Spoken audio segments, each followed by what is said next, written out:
Okay, today, brothers and sisters, it's a new month, so we have a new theme. And our theme for this month is standing for our family. And the text that we will use is in the book of Ephesians, chapter 4, verse 1 to 6. And brothers and sisters, according to the dictionary, a family is a group of one or more parents and their children living together as a unit.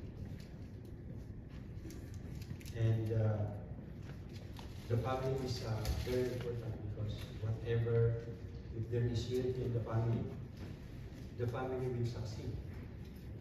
And if there is this unity, we know what happens. Broken homes, broken families, children suffer. And even both the husband and wives suffering. Amen. So whether you are married or not, you see that in life, you observe that in people, you watch that on movies or in real life. Amen, brothers and sisters. Amen. So let us pray. Lord, guide us as we study your word today, Lord, in the book of Ephesians chapter 4. May you guide us, Lord. Give us your wisdom and understanding as we study your word. Make us not just hearers of your word, but doers as well. This we pray in Jesus' name. Amen? Amen. But as you know, like a family, our church is also a family. Will you agree? According to the definition, a church family is a community of people who attend church together and share a faith and life.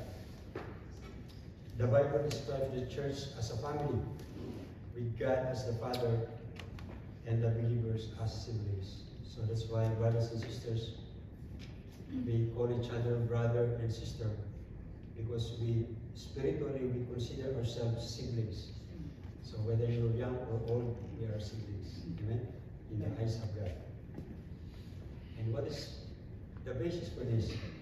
We can get one verse in the Bible to show that we are a family. In 1 John 1:13. Yet to all who did receive him, to those who believe in his name, he gave the right to become children of God.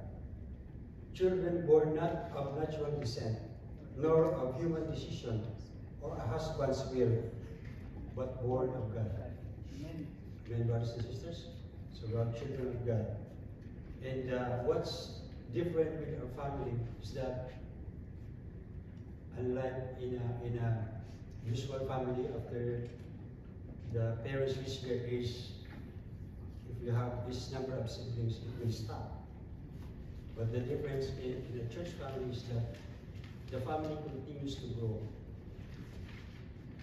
Whenever there are people that are available, the church will continue to grow.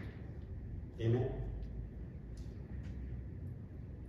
So, just to give us a background before we get to chapter 4, brothers and sisters, there are 3 chapters in the book of Ephesians.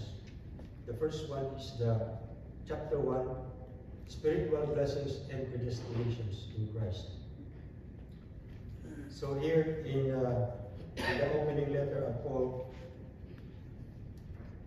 he praises God for the abounding blessings that we receive through the Lord Jesus Christ, to the believers of the Lord Jesus Christ.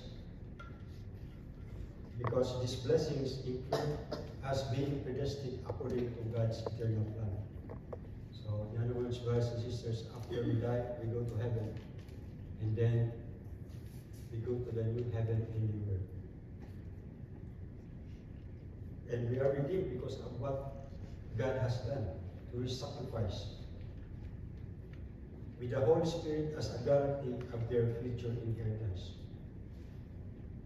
And so, brothers and sisters, this first chapter establishes a foundation of awe and appreciation, reminding readers of the immense grace and blessings we possess in Christ. Amen, brothers and sisters. So we have immense blessing. The chapter 2 talks about how we are reconciled to God and united with Christ. So Paul shifts his focus to the state of our humanity. That apart from Christ, we do not have hope. But because of the Lord Jesus Christ, we have hope. Because of His sacrifice. And so because of that, both the Jews and the Gentiles will become reconciled to God and become part of His household and family. Because remember, in the Old Testament, it was only the chosen people who are expected to be with God. But the good news, brothers and sisters, that even us Gentiles, we are also become a recipient because of the unifying power of Christ's word. As long as you are a human being created in the image of God, you are qualified to become or to receive the grace of God. Amen. So that's very good. And that breaks down the barriers, yung mga different ethnicity, right? That there are Jews, there are different nationalities. But now we are united in Christ. So there's no Filipino, no Canadian, no Indian, or whatever race you are. We are all human. We are all believers in Christ. Amen, brothers and sisters. And in chapter 3, it talks about the mystery revealed. Just like what I said a while ago, that the mystery was revealed, that it's no longer just the Jews who are qualified to be for the salvation, but also us Gentiles. Amen, brothers and sisters.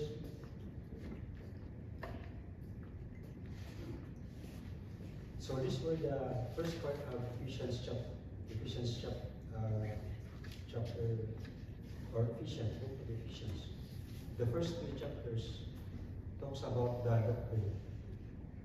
But as we learn, doctrine without Christ is not enough, right?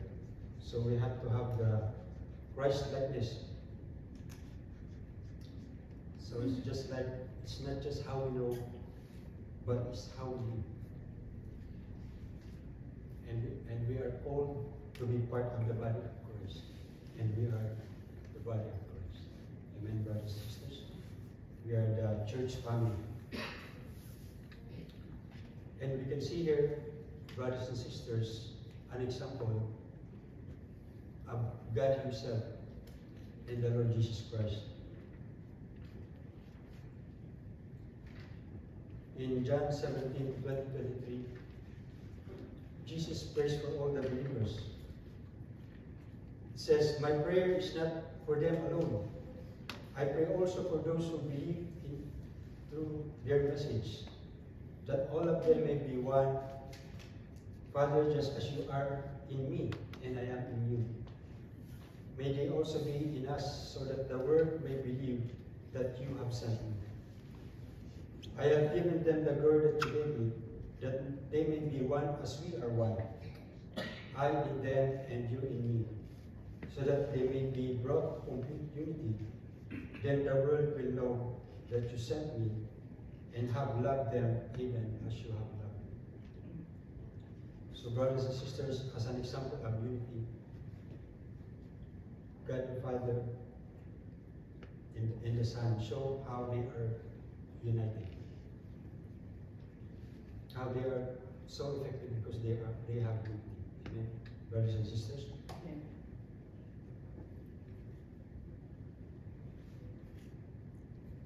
So now we go to chapter 4.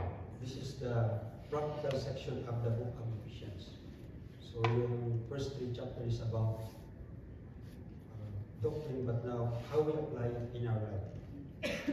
So what we will study is in Ephesians chapter 4, verse 1 to 6. Unity in the body of Christ. Paul said, as a prisoner for the Lord, then I urge you to live a life worthy of the calling you have received. Be completely humble and gentle. Be patient, bearing with one another in love. Make every effort to keep unity of the Spirit through the bond of peace. There is one body and one Spirit, just as you were called to one hope when you were called. One Lord, one faith, one baptism, one God and Father of all, who is over all and through all and in all. Amen, brothers and sisters.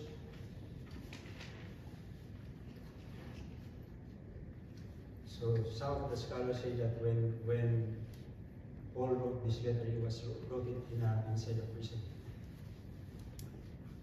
And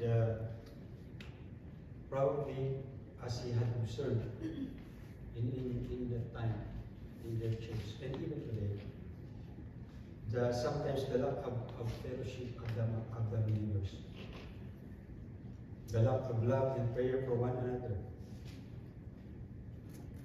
And sometimes even churches become, instead of praying for one another, they become competitors, right?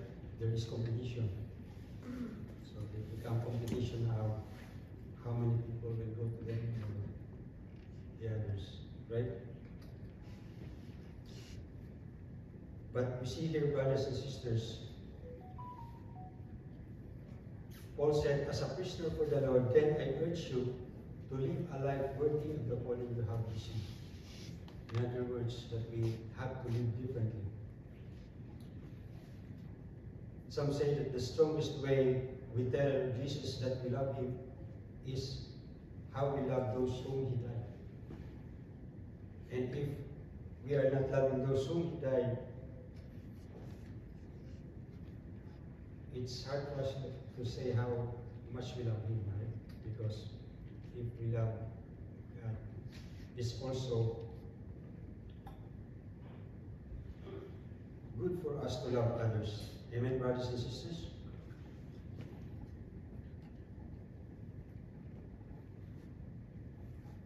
It tells us about the intentions, individual purpose, and intentional daily action and attitude that must be present for the church to maintain unity. Amen, brothers and sisters? So in the succeeding verse, we will see how we are mandated that we have to employ and maintain unity. And this unity is a choice of the people of God because of the mandate of the Son of God. Right? So ibig sabihin, it's our choice na kailangan maging united tayo. You know, sometimes we see a lot of differences in the church in how we want to do things.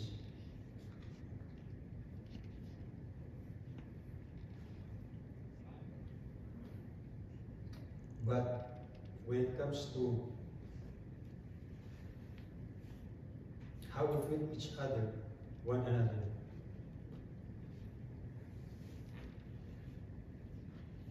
we should treat one another just like what Jesus said.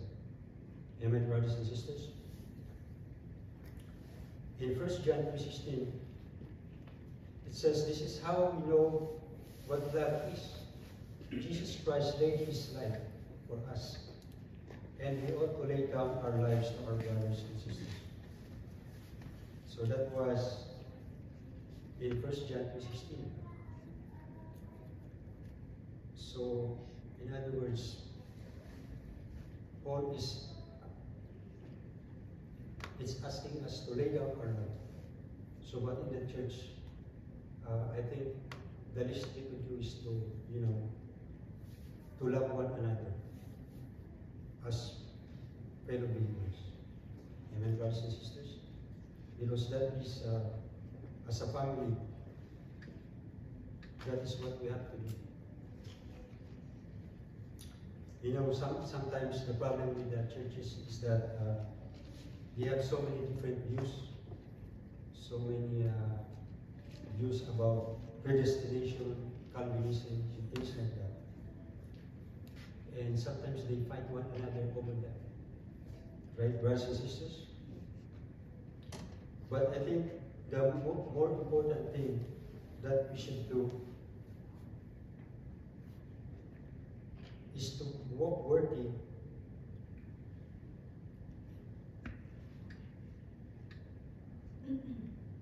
of the calling we have received. So this is an individual choice. So this is something that you choose in response to the grace of God.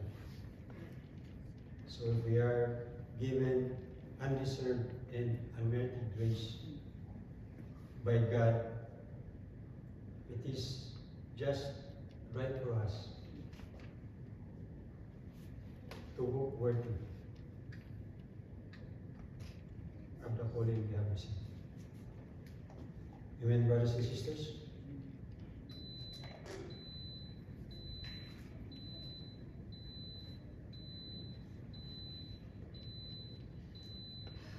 So in this, when we say walk, it's not that we walk from just like the way I walk from here to the parking lot, but it's the way we walk, our Christian walk, how we live our life. Amen, brothers and sisters? Because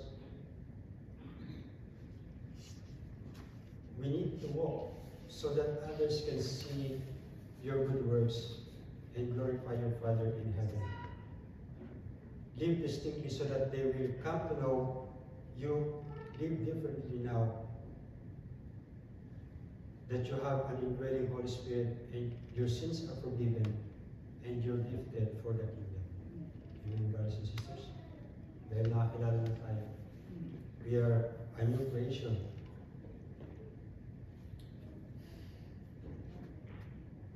So this is for all of us.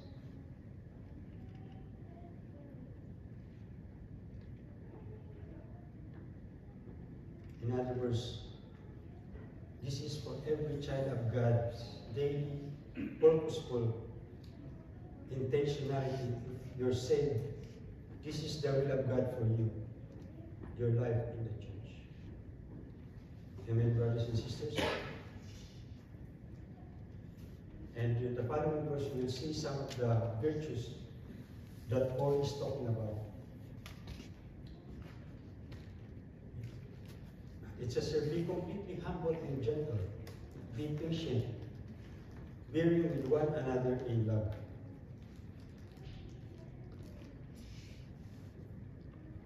You know, brothers and sisters, in the Greeks, they don't do so much of humbleness because for them, being humble is weakness. But you see, brothers and sisters, that one of the leaders in the Old Testament and even the Lord Jesus Christ asked us to be humble. Because you know, when we were growing up, we were always told that you know you have to be strong, be your own person, make the most of your opportunity. But it is exactly opposite the New Testament, brothers and sisters.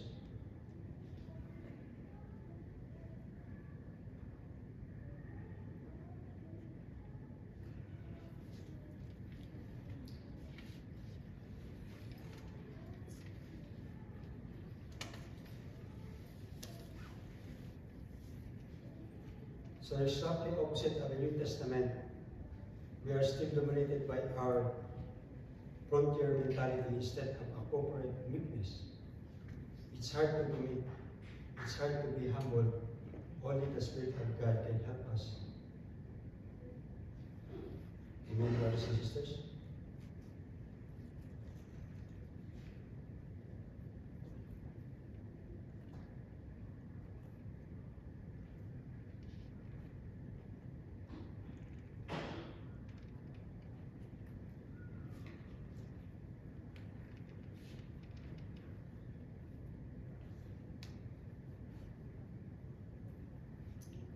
You know, here, being gentle is like,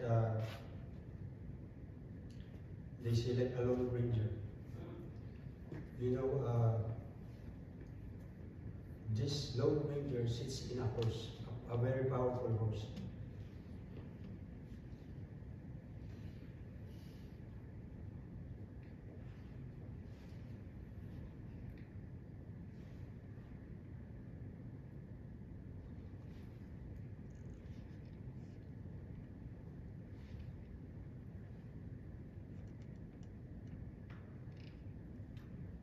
But the Lone Ranger controls the horse. It doesn't have a bit or a rope, but it controls the horse. The horse has been trained to move at the rider's will. So in the same way, brothers and sisters, now that you are gifted not to yourself, but to be controlled by the King's will.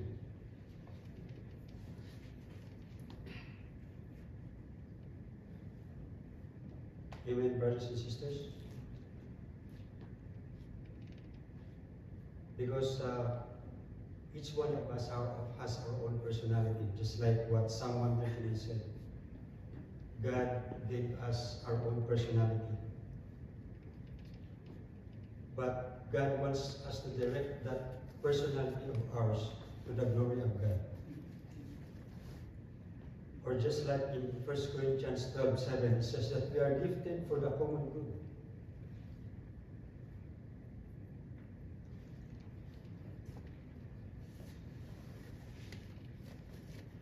In other words, brothers and sisters, we love the God for whom He died. And we do not live just for ourselves, but for the health and growth and the unity of the body. Which means that we have to take a step back so others can step forward.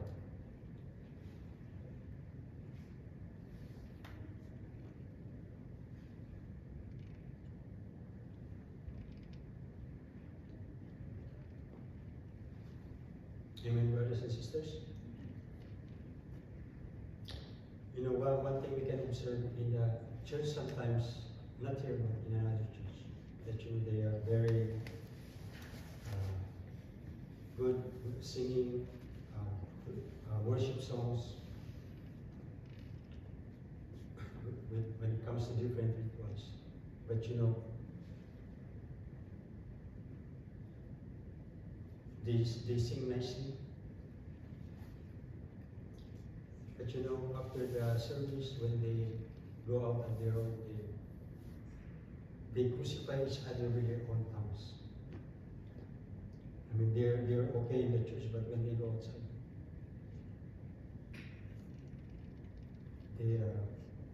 it's different. It's nice to have nice spiritual worship, but we don't want it to be just in the church. But we want it to be intentional even outside the church. Amen, brothers and sisters? So I think that's one thing that churches are missing. Because sometimes people can be very good inside the church, but when they get outside, they become a different person. So amen, brothers and sisters?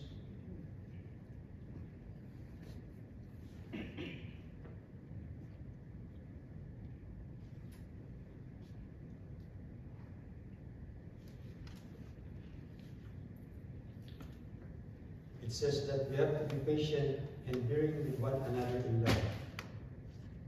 In other words, we patiently support endure and support each other even through difficulties. Amen, brothers and sisters?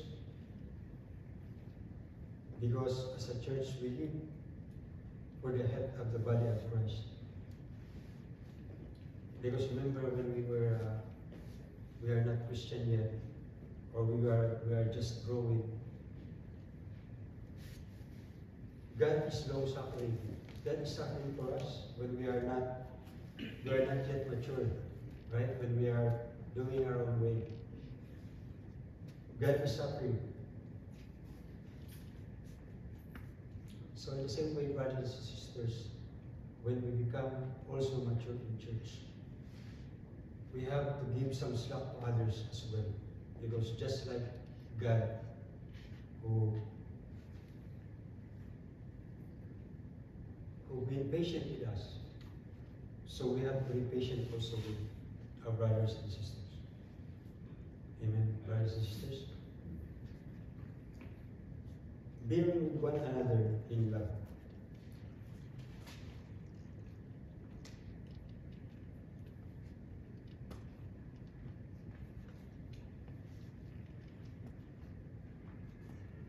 Because, brothers and sisters, we are a diverse people.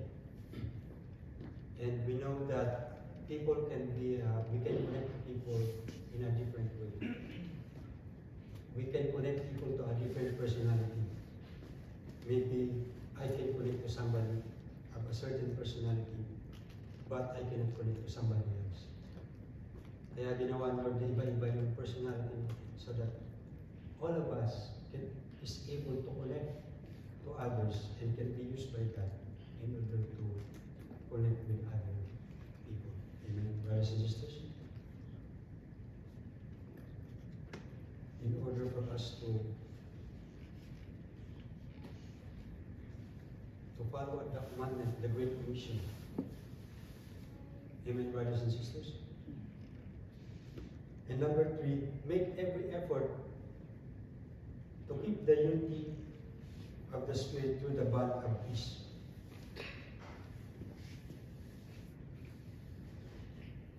So dear brothers and sisters, that it says make every effort. So if there is any way that we can be united, we have to make every effort.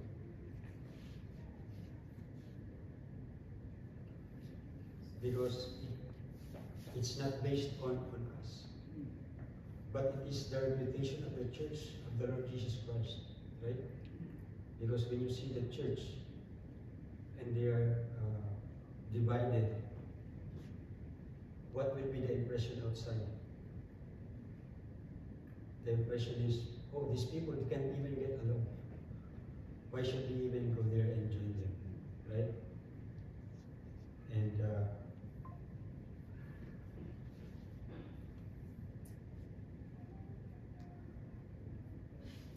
so whatever our personality is, or whatever our opinion is, brothers and sisters, we need humility, gentleness,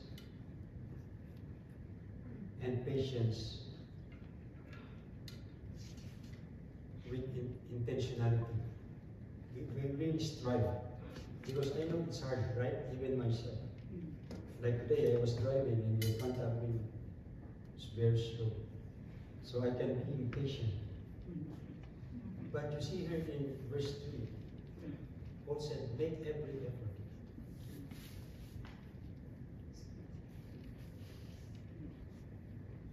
In other words, whatever age we are in, that is happening, the older you get, the more impatient you are. But, dear brothers and sisters, it's for all of us.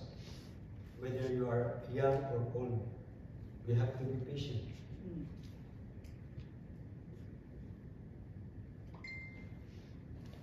In other words, brothers and sisters, whatever stage of maturity, whatever spiritual gift I am, that it is mandated in Scripture from an inspired author in a cyclical letter, that I am to spare no effort for unity. Because brothers and sisters, this is a cyclical letter. It's like he writes a letter and gave it to the different churches. Because remember, he was in prison, right? So he gives a letter, and his letter is read to every church. The unity of one body, one Lord, faith is, and that's what is coming next. Because you know, brothers and sisters, that's one thing that other people observe in the church. For example, in a Baptist church, they characterize sometimes the church throughout history.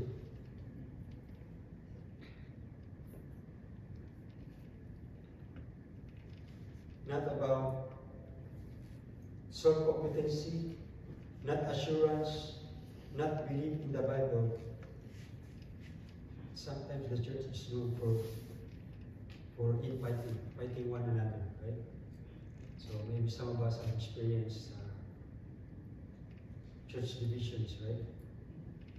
And that is not a very good witness to the church. But this is happening.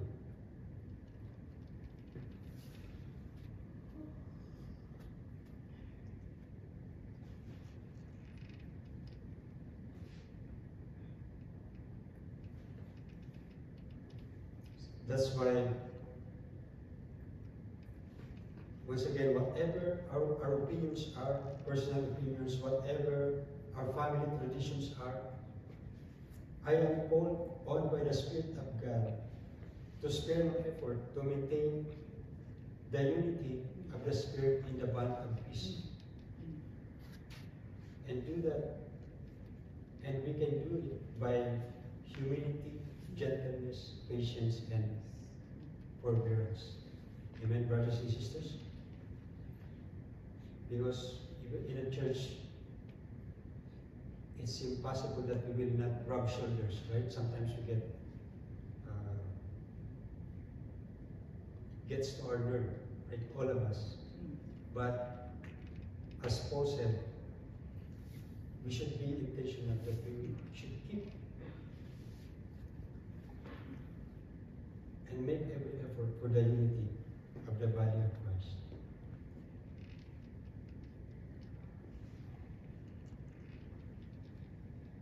Because like I said, brothers and sisters, the richness in our diversity and personality, brothers and sisters, allows us to be able to reach out many types of people.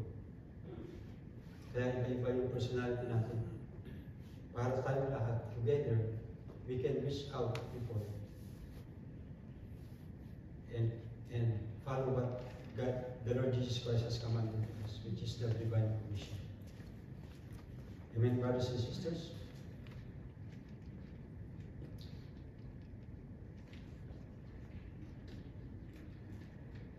So I hope this short message will encourage us and remind us.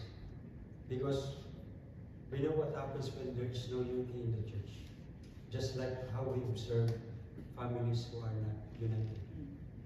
They become broken, they suffer, their children, most especially, right? Because you know, in a church, God is always up there. But we who are His children will suffer, right? Because remember, maybe you can relate with me that you know, some of the people you used to hang out with or go out with, sometimes they don't even they don't see you anymore, right? They don't talk to you, they don't fellowship with you anymore. And that is, I think, very sad in a church, especially in a Christian church. So I guess, brothers and sisters, this encouragement to all of us, brothers and sisters, that we, each and every one of us, is important in the church. And each and every one of us has is able to help in order to keep the church united. Because this is what Paul said. There in verse 4, there is one body and one spirit. Just as you were called to one who, when we were called. One Lord, one faith, one baptism, one God and Father of all, who is over all, in through all and in all. Amen. Because we only have one God. We all, a lot of us were baptized. And later on when we die, probably we'll see each other in heaven. So it is good for us to be united. And you know, brothers and sisters, our church will be more effective if we are united. Amen. Sabi nga, merong synergy. When you are together, you are stronger than if you are separated. Just like in a family, when a broken family, when they separate, the husband is going one way, the wife on another way, and the children, they don't know where to go, and then the house is sold, then they don't know where to go. You know, the place where they have spent so much to live together, now suddenly it's gone. And now they are, the husband and the wife is alone, very lonely. So as just a reminder to all of us, brothers and sisters, that if we are united, it will be good for us, and God will be happy with us, because we are just following what the God, the Father, and the Son are doing. They are united, and so as the children of God, we also have to be united, brothers and sisters. So, in conclusion, brothers and sisters, this chapter opens with an exhortation to live a life that reflects the calling we seek in Christ. And one way for us to, the ways for us to be united includes humility, gentleness, patience, and maintaining unity in spirit. Paul emphasizes the oneness of the body of Christ, highlighting shared elements like faith, hope, and baptism. Right? Because all of us, we all experience that we were baptized, we have the same faith. So we should be one. So I hope, brothers and sisters, this short message will remind all of us to be united. Let us pray. Lord, thank you for the short message that we received today. We thank you, Lord, for reminding us that you and Lord God and the Lord Jesus Christ are one, and you, the Holy Spirit, the triune God, you are united. Teach us, Lord, all of us, to be united just like you, Lord. That we set aside small differences that we may have, Lord, but look forward for the overall, the church, O Lord. Help us, Lord, to be strong, O Lord.